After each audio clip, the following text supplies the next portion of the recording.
Karyn here with Our Sufficient Life. We've been thinking about beekeeping for the last few years, wanting to someday have bees on our homestead. Well, we got a big surprise. My cousin Jody in Ohio was a beekeeper, and long story short, she found out that she was allergic and her doctor told her that she couldn't keep bees anymore. So she decided to gift our homestead all of her beekeeping equipment. Not only that, but she drove it all the way from Ohio. And in this 3-part series, she is going to impart a wealth of knowledge and give us a beekeeping crash course while we take a look at what she's brought us. And I hope that you will find this interesting too, because if you're a beginning beekeeper, she knows her stuff and she's going to tell it to us. This is part 1, and she's going to go over a lot of really interesting information while we just take a look at what she's brought us in the back of her truck. And then in part 2, while we unload, she's going to tell us about all this stuff she brought, what it's for, and just some really good knowledge about how to keep bees. And in part 2, you're actually going to see her demonstrate the honey extractor as well. Then in part 3, she's going to talk to us about predators, pests, how to handle it when your bees want to swarm, what to do. And in that part, we're also going to learn how her bees died.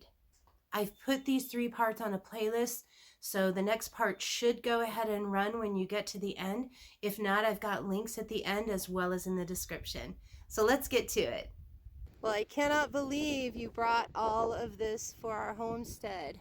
Yep, That is all yours. awesome. So what do we got going on here? We've got how many hives? There's 2 hives. These boxes are what's called a super or a shallow. They actually contain honey right now. About 100 or 150 pounds of honey. That's all yours to extract, to do whatever you want with. But there should be 4 of these. There's one over there somewhere. And then back here you've got the 2 deeps, 4 deeps, 2 for each hive. And the lids and the inner lids and the base, the screened base to go there. You've actually got 3 of those because I changed that one out because you cannot put a piece of cardboard or plastic in there that closes it off.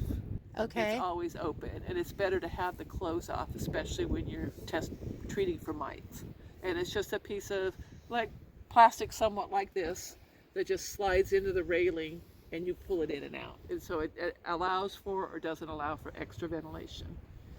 And then this right here is a Nuke Box. When you get really going good, you can make your own bee groupings there. Okay, and explain the Nuke Box again. Okay, a Nuke Box contains a queen with usually a couple thousand bees in it, and there's usually about 5 frames in here, and your queen will be in there, and her court, let's say, the queen and her court will be in there, and you get them that way. It's more expensive that way, but all you have to do is take them out of here and put them into your deeps. That's all you have to do is just pull the frame. It'll be a frame that's not undone yet, but somewhat like these frames in here. Let's see the back ends. This is a frame. Now this one's got some honey in it and stuff, and it's dripping. But there would be 5 of those inside of that box that would be full of bees. And that's your Nuke Box to start a new hive. Yeah, that's a Nuke Box. You could buy it that way to start a new hive. It's a little more pricey, but you have basically a very small colony already. And that's the pro of that. You don't have to worry about getting it started yourself. Right, that's the pro of that. The con of that is that it costs more, rather than having a queen, but you have to have bees from somewhere. So you can buy what they call a package of bees, which you're not guaranteed that your queen is going to be alive when you get it. And it's probably best to buy anything like this from somebody local that you can pick it up from. Too many of them that are shipped come dead because they'll get them in a UPS truck, and let's say the UPS truck has been sprayed. Sometimes that kills them. Now if they're going in there spraying Lysol or something, you're going to kill your bees. So it happens. But so got this base, you've got two other bases. This here is a candy box, and what a candy box is basically hard sugar formed in the box, and it's like a rock of sugar. And the bees take it when they no longer have stores in the wintertime left. Can you talk a little bit about the extractor again? This extractor is an oldie but a goodie. I was gifted it, and it is made by a company, and it's called a Little Wonder, I think it's called. And I called the company to find out about this old spout, to find out about it, to make sure that it was not made with lead. I tested it and I did find some lead here. I took it to a tin man in town, and he said this is not the original weld. So they probably had fixed it, probably leaked somewhere along the line, and they fixed it, and they didn't use food grade. But it's on the outside, so it wouldn't make any difference. The big difference is this thing is a regular pain in the rear. You have to have a big nut thingamabobber to undo this and then move this, and it just is a real pain. But it's big, it's stainless steel, and the company said that this was made in the 1960s. So it is pretty much an antique as it stands now. But you have to, it's very, very efficient. You got to have a tough arm. You're going to get good arms after that one. And you, because of its momentum and the centrifugal force of how it goes around, you have to have it bolted down to something very, very stable. Because in the beginning, before the centrifugal force gets you going around, you are like jiggling all around, and then it finally levels it all out. Close up the garage, because you don't want to do this outside, especially when you have bees, because everybody will come to see you. You want to enclose your room, plus you want it to be about 70 degrees. Okay. Because then your honey will flow very well. I think Dave and I did 32 frames last time, and we got about 200 pounds of honey. And what I'm bringing you, I did not extract, and you've got about at least 150 pounds of honey in these. So how many colonies would fit in what we've got here? Well, if you wanted to, without buying anything new to start out with, you could have 2, but you actually could do 4, because you've got 4 deep. So if you started 4 colonies in a deep each, because you're just going to put a deep in there, and then you're going to wait till they expand enough that they're crowding, not so much that they want to leave home, because they will do that. When the apartment gets too full, they want to move off to somebody else's condo. So at that time, then you're going to add another deep box on the top, and then when it looks like the pollen is coming in, and they've got what they call them pollen bags or pollen pans.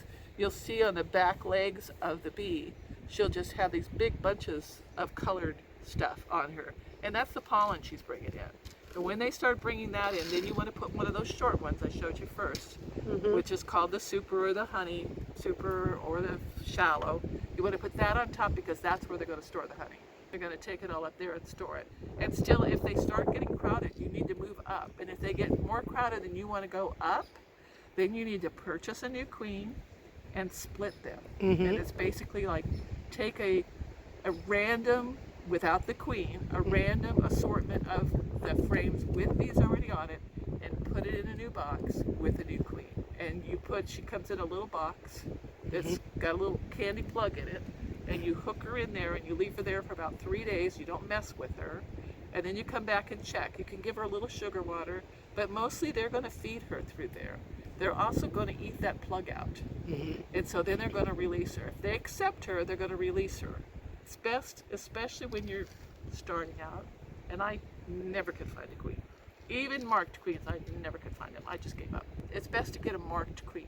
They'll come with a dot on the back of them, so you can instantly see them on the frame, rather than trying to see who looks bigger. But if you can't see the queen, the only thing you need to be sure you have are eggs. Because you can see most of my, not all of them, but most of my deep frames are a black foundation. so that Okay. you can see an egg in it. I like to make most of my shallows a yellow foundation because you don't need to see eggs. They don't, as a general rule, don't lay eggs where they're putting honey. Honey, okay. So the black ones were made so I could see them sun backed, to see that there were eggs in them. So, and then if you have presence of eggs, you have presence of young bees, and your eggs are formed properly. They need to be in the center of the hole. If they're not, if they're off to the side and in funky places, that means you have a laying worker, which means that's not going to work because they're not going to be good bees, and your queen is not around. So if you have a layer of eggs in funny places, you need to be aware that you maybe need to requeen and get a new queen, regardless of whether you can or cannot find your queen. Because if she's not working properly, and say she's in there, and you put a new queen in there, the new queen will kill her. The stronger queen will win. And that's about all there is. Just enjoy them. See how many come in. I mean, it's amazing to see how many come in the door at the same time, and how many come in and watch them with their little flying poodles of all different colors. Pollen will be different colors depending on the plants you have around.